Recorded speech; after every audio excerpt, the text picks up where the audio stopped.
they're all reminders of who we are. All we have to do is get out of our own way. And with that, Hollywood, and Miss Harris showed a clip. I wanted to show a clip from a movie that means a lot to me.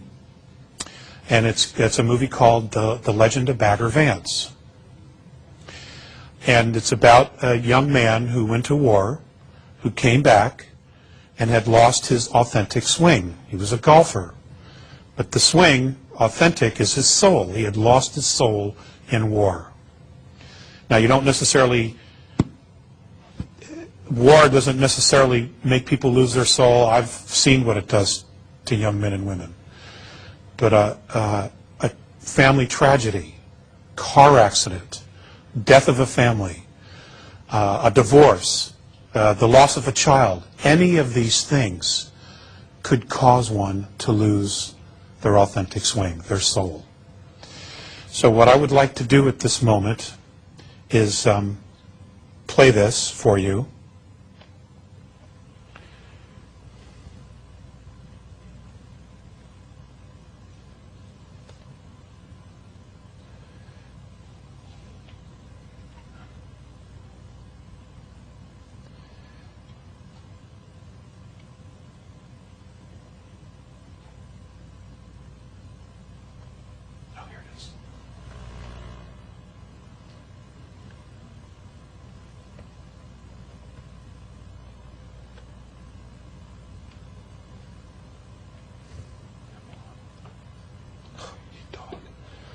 It won't happen.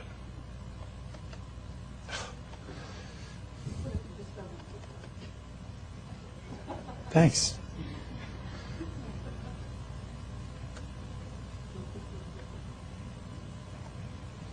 Okay. That just may not happen. Okay.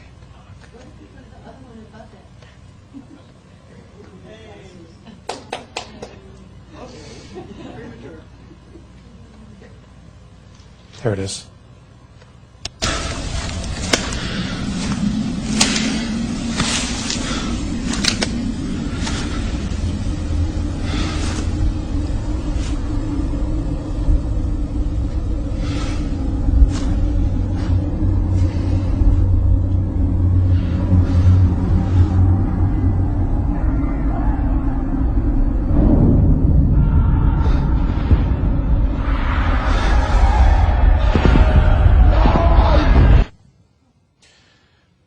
Okay, I share that with you because it's so easy to forget who we are, what we're here for. You know, I mean, we've all heard, you know, we're here for death and taxes. Okay, it couldn't be further from the truth. Now, I want to share with you some things. I've shared with you the Andromeda perspective about who we are. I want you to know that Earth has been an experiment for a very, very long time. Every life form that's here has come from a different planet, different star system, in some cases even from different universe or galaxies. And what's happened is that each one of the life forms on this planet, virtually most of them, have been genetically altered to live in our ecosystem. Okay. An Earth environment, E-type, is actually very rare. This is not the norm. This is a very complicated ecosystem that we live on. Many of the creatures on our world would be found in other planets, other star systems, in methane, on methane planets, hydrogen planets, carbon, all different kinds of chemical components that we haven't even discovered yet, that these life forms live in. But as travelers travel through space, what they'll do is they'll pick up these life forms. They will collect DNA. And then what they'll do is they'll experiment with it. They'll try to recreate these life forms, just like we are at a place of doing now. This is not new. Civilizations have been doing this forever, okay, to try to improve or to see what happens. Earth is magnificent, absolutely magnificent.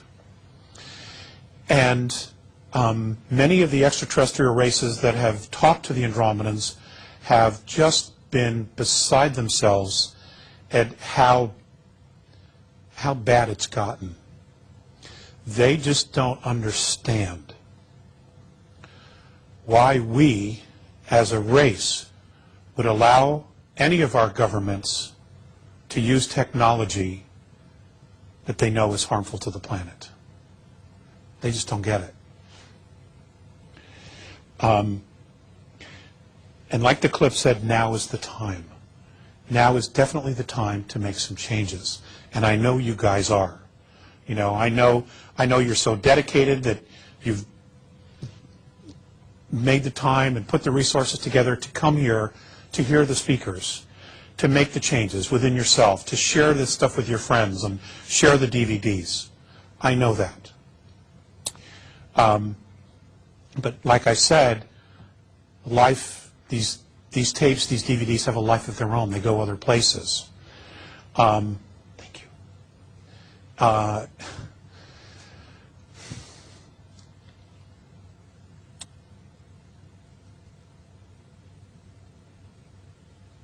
I want you to know that I am really, really proud of you.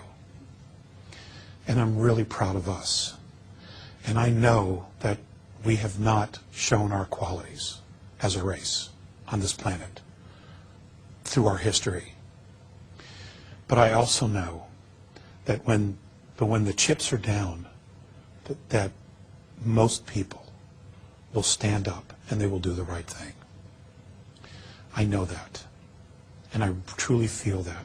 And that has been my argument with the A's and my stand with the A's all along. You know, for those of us who are Americans, we are dangerously close to losing our Bill of Rights and our Constitution. Everything's been in place to wipe it away. In 2010, secret arrangements have been made and plans and treaties have been signed to create a North American Union. This is supposed to take place in 2010. The Constitution and Bill of Rights are not part of those documents. Okay? We have an opportunity here to create a new paradigm, a new domain of knowing. It just takes leadership. It takes foresight. It takes, it's going to take the ability for you to communicate to your friends and your family when everything really, really starts to fall apart. And we're beginning to see it now. The world's global economy is having a lot of ripples, a lot of effects, a lot of changes. Here in the United States, we will be the first, as usual, to experience a lot of that stuff. Okay? But you're going to be the leaders. You're going to be the ones that are going to stand there in your communities and say, look, this is what's been going on. This is what it is, and this is what we have to do. It's no accident that you are who you are. Okay, we've all volunteered for this. And my suggestion is the next time they ask us to do this, we really read the fine print on those contracts. Okay? Because I don't remember being this hard. I vaguely remember something about a walk in the park and okay. We have just a few more minutes, and I was wondering if anybody had any questions. Okay.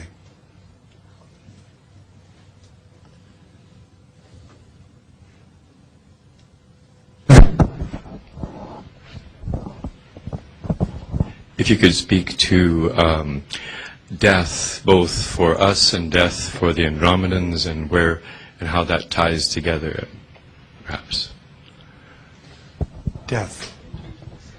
In terms of the soul, I mean, we the information that's presented here, yet we go home and we have our families and hospice and people dying, and how that ties in with the process that we're going through.